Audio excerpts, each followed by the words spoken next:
बच्चे विरोध कर रहे हैं पेपर लीक को लेकर, अनशन पर भी बैठे हैं महान नेता, लेकिन क्या कहेंगे कि जंतर मंतर पर जो आपका प्रोटेस्ट है सफल हो पाएगा? क्या सफल होगा? स्टेटहुड मिल पाएगी जिसके लिए आप जा रहे हैं? हम देख रहे हैं कि बहुत जरूरत। आप पत्रकारों को करना चाहिए, ये तो पत्रकारों के आप लोगों की डिमांड नहीं है। आप लोग जम्मू कश्मीर के रहने वाले नहीं है। हम तो प्रोटेस्ट कर रहे हैं सर, कोई सुनने वाला ही नहीं। सुनिए मेरी बात, सुनने वाले सब कुछ होता है, लेकिन पत्रकार जम्मू कश्मीर का उनकी बहुत बड़ी जिम्मेवारी है, और खासकर जम्मू सूबे की जो पत्रकार है उनका बहुत बड़ी जिम्मेवारी इसलिए है कि हमें ये सोचना पड़ेगा कि हमने क्या करना है। हम एक साइड दूसरी स्टोरी चलाते हैं, दूसरी साइड दूसरी स्टोरी चलाते हैं। रही बात कि नेशनल कॉन्फ्रेंस की जिम्मेवारी नहीं है स्टेटहुड की खाली, ये जम्मू कश्मीर के अगर लोग चाहते हैं, अगर आप चाहते हैं, आपके आस पड़ोस के लोग चाहते हैं, जो आदमी चाहता है, ये सबकी जिम्मेवारी है।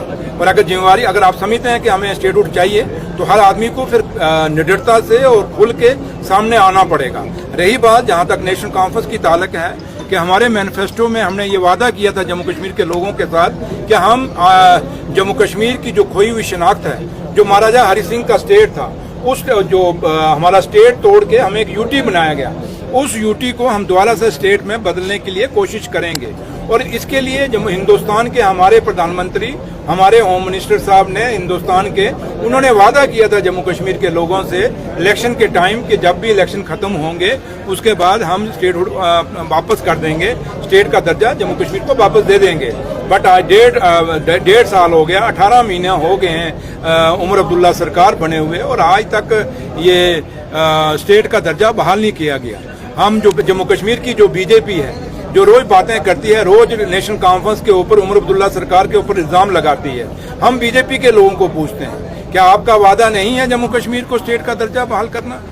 जब तक स्टेट का, क्योंकि जम्मू कश्मीर को स्टेट का दर्जा बहाल करना इसलिए नहीं है कि उमर अब्दुल्ला सरकार को फायदा है, मुझे क्या फायदा होगा? मैं आज जम्मू कश्मीर का डिप्टी चीफ मिनिस्टर हूँ, उमर साहब चीफ मिनिस्टर है। हमें जो आप लोगों ने हमें जो चुन के भेजा है, हम तो बैठे हैं अपने ओहदों पे, लेकिन हम लोगों को डिलीवर करना चाहते हैं। आज घर घर में बच्चा बेरोजगार है, उस बच्चे को रोजगार कैसे देंगे? हम एक डेली वेज नहीं लगा सकते। आपको याद होगा जब 2008 में सरकार बनी थी, उस समय कितने डेली वेजर लगाए थे उमर साहब ने? उमर साहब जब चीफ मिनिस्टर बने थे, वही डेली वेजर जो उस समय हमने लगाए, आज वो पक्का होने के लिए डिमांड कर रहे हैं। लेकिन पिछले 11-12 साल में यहाँ बीजेपी और पीडीपी की सरकार रही। क्या आप बीजेपी के लीडरों को पूछते हो कि भैया आप बताएं, या आप तो कहते हो कि नेशनल कॉन्फ्रेंस के लोगों ने इनको पक्का नहीं कर रहे हैं, हमें तो 18 महीने हुए, लेकिन ये तो बताएं बीजेपी के लोग कि 11-12 साल आपकी हुकूमत रही बीजेपी और पीडीपी की, क्यों नहीं डेली वेजरों को पक्का किया? क्यों नहीं रैबरे खेल को पक्का किया? क्यों रैबरे जंगलात को पक्का किया? क्यों रैबरे ज़राअत को पक्का क्यों नहीं किया? होमगार्ड को क्यों नहीं पक्का किया गया? एनवाईसी को क्यों नहीं पक्का किया गया? क्यों नहीं जो आपके लोग जो आज एनएचएम के हैं, आपकी आंगनवाड़ी हमारी लड़कियां हैं, उनकी क्यों नहीं काम किए गए? आशा वर्कर को क्यों नहीं काम किया गया? ये जरा आप सवाल, ये रोज जो यहाँ घूमते हैं आगे पीछे, और हम उनकी सिर्फ सुरेंद्र चौधरी को क्रिटिसाइज करने के लिए उनसे बाइट लेते हैं। मुझे लगता है कि सुरेंद्र चौधरी को के खिलाफ बाइट लेने से कुछ नहीं बनने वाला। बात ये होगी कि जम्मू कश्मीर के लोगों को क्या मिला, निशारा के लोगों को क्या मिला, क्या लोगों ने जिनका मकसद के लिए आप लोगों को लोग देखते हैं, लेकिन आप लोगों की भी जिम्मेवारी बनती है कि आप लोगों को एक इंसाफ करें, लोगों को एक दिखाएं उन लोगों के चेहरे जो लोग नहीं काम। आपके सामने आज निशारा काम हो रहे हैं, लेकिन निशारा में एक ऐसे लोग हैं, एक ऐसा पेज है जो रोज चढ़ता है, आपको दिखता नहीं है क्या? आप उस पेज के ऊपर क्यों नहीं बोलते? रोज कहता है, जब कोई दूसरे बाहर के लोग कहते हैं जी निशारा बहुत काम हो रहा है, बहुत काम हो रहा है, बहुत काम हो रहा है, तो क्या आप उन लोगों को पूछते हो कि भैया आप क्यों क्रिटिसाइज कर रहे हो? अगर निशारा के काम रुक जाएंगे तो नुकसान किसका होगा? क्या सड़कों पे आपके यहाँ के पत्रकारों ने नहीं चलना? क्या निशारा के लोगों ने नहीं चलना? क्या बीजेपी के लोगों ने इन सड़कों पे या इन पुलों को क्रॉस नहीं करना? इन चीजों से हमें ऊपर उठना होगा। यहाँ हमें वो लोग हम पे इल्जाम लगाते हैं जिनके उनके क्रैशर कितने हैं। कभी आप में से किसी ने पूछा कि जनाब आपके क्रैशर कैसे लग गए? सुरेंद्र चौधरी को तो कहते थे क्रैशर कितने निकले क्रैशर? वो लोग कहते थे कि सुरेंद्र चौधरी ने, यहाँ कहीं कहते हैं जी ट्रांसफर में पैसे खाते हैं, उनको बोलो प्रूफ है तो लाओ ना, क्यों नहीं सामने खड़े करते? ये चीजें हैं जो आप लोगों को, हमको नहीं पूछनी चाहिए। आपको खुद करनी चाहिए। इसलिए स्टेट का दर्जे की अगर आप बात करते हैं, हम अपनी जिम्मेवारी समझते हैं। इसलिए 20 तारीख को हम जंतर मंतर पे जा रहे हैं और जंतर मंतर पे जाके हम अपने प्रधानमंत्री से डिमांड करने जा रहे हैं, हम अपने होम मिनिस्टर देश के उनके डिमांड करने जा रहे हैं कि जो वादा आपने हमसे किया था इलेक्शनों से पहले, वो वादा निभाइए। आपने आज तक जम्मू कश्मीर के साथ जो वादे किए वो निभाए, लेकिन ये वादा आप क्यों नहीं निभा रहे स्टेट का?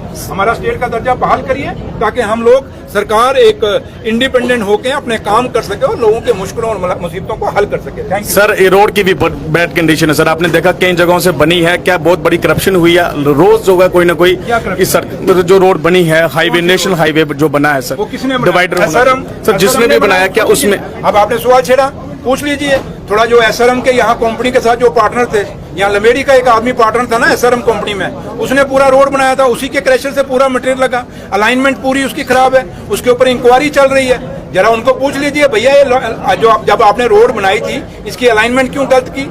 उन्हीं बंदों को पूछिए जो लमेड़ी में कुछ लोग बैठे हैं जो एसआरएम के पार्टनर हैं, आपके सामने वो ले में भी काम कर रहे हैं। वो वहाँ टनल जो है ये पाटा दूरिया में जो पीजी के पास टनल बन रही है उसमें भी एसआरएम के पार्टनर हैं लंबेड़ी के कुछ लोग। उनको पूछिए कि आज जिस रोड पे एक्सीडेंट हो रहा है, ये आपका बगनोटी वाला, ये राजल वाला और ये लंबेड़ी वाला जो सियोट वाला रोड है, जिस लोगों ने बनाया ये आपके पड़ोस में तो हमारे यहाँ तो रहते हैं हमारे, जरा उनको पूछिए क्यों आपने गलत रोड बनाया, क्यों इसको बराबर क्यों नहीं किया? इसमें जिग जैग आप देखते नहीं कितना जिग जैग है, और जब ये बनाया गया इसके ऊपर आपने क्यों नहीं डिवाइडर लगाए? तो लगे जरा इनको पूछिए, ये रोज यहाँ घूमते हैं एक पीला सा कुर्ता पजामा पहन के, उनको जरा पूछ लीजिए। सर नहर का भी इशू है, खत्म हो चुकी है, लिफ्ट की भी बात की गई सर, नहर की बहुत बड़ी प्रॉब्लम, लमेड़ी तक सर पानी नहीं और जो बनी है। मैं मानता हूँ, लेकिन कुछ चीजें मैंने आपको पहले ही कहा मुश्किलें बहुत हैं सर। अब तो आप उम्मीद है हम क्यों स्टेट मांग रहे हैं, हम स्टेट क्यों मांग रहे हैं? यही बात के लिए कुछ चीजें आपको समझनी पड़ेगी। हम स्टेट ये जब हम स्टेट मांगते हैं कहते हैं जिनको स्टेट दे दिया ये हम लोगों को अंदर करा देंगे। भाई जो करप्ट होगा उसको अंदर कराएंगे, लेकिन जहां तक हम स्टेट क्यों मांग रहे हैं, जम्मू कश्मीर को जो फंडिंग हो रही है वो यूटी के मुताबिक हो रही है। जब हमें लेकिन हमारी जरूरतें क्या हैं वो एक स्टेट के मुताबिक है, और जब हमारी जरूरतें स्टेट के मुताबिक हैं, पैसा हमें यूटी के बराबर आएगा। जितना लद्दाख यूटी को मिलता है उतना हमें मिलता है, जितना चंडीगढ़ यूटी को मिलता है या दिल्ली यूटी को मिलता है इतना हमें मिलता है। लेकिन जम्मू कश्मीर एक स्टेट का दर्जे का था और उसकी जरूरतें आज एक स्टेट की हैं, लेकिन पैसा जब हमें एक यूटी का आएगा, मुझे बताएं कैसे हम इतना खर्चा करेंगे? आज आपके जल जीवन मिशन है, किसके टाइम में हुआ?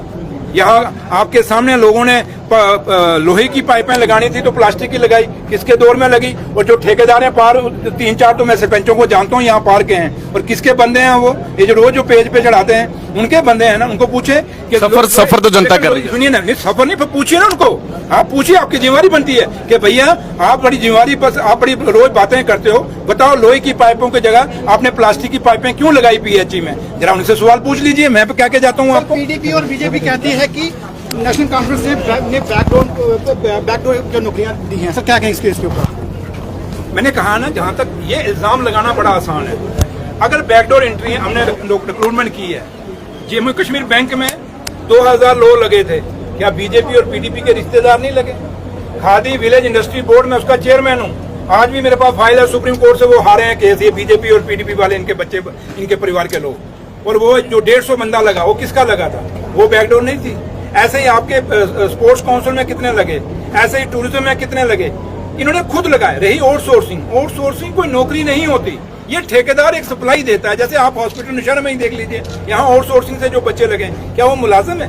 वो आज भी बाहर हैं बेचारे, कल भी बाहर हैं। जिस दिन ठेकेदार के साथ थोड़ी सी बात करेंगे, ठेकेदार उठा के बाहर फेंक देगा। इसलिए ये आउटसोर्सिंग से अगर लोग कोई ठेकेदार के थ्रू लगे हैं तो इसको रिक्रूटमेंट नहीं कहते। लेकिन ये आउटसोर्सिंग का कल्चर लाया किसने, ये तो थोड़ा पता करिए।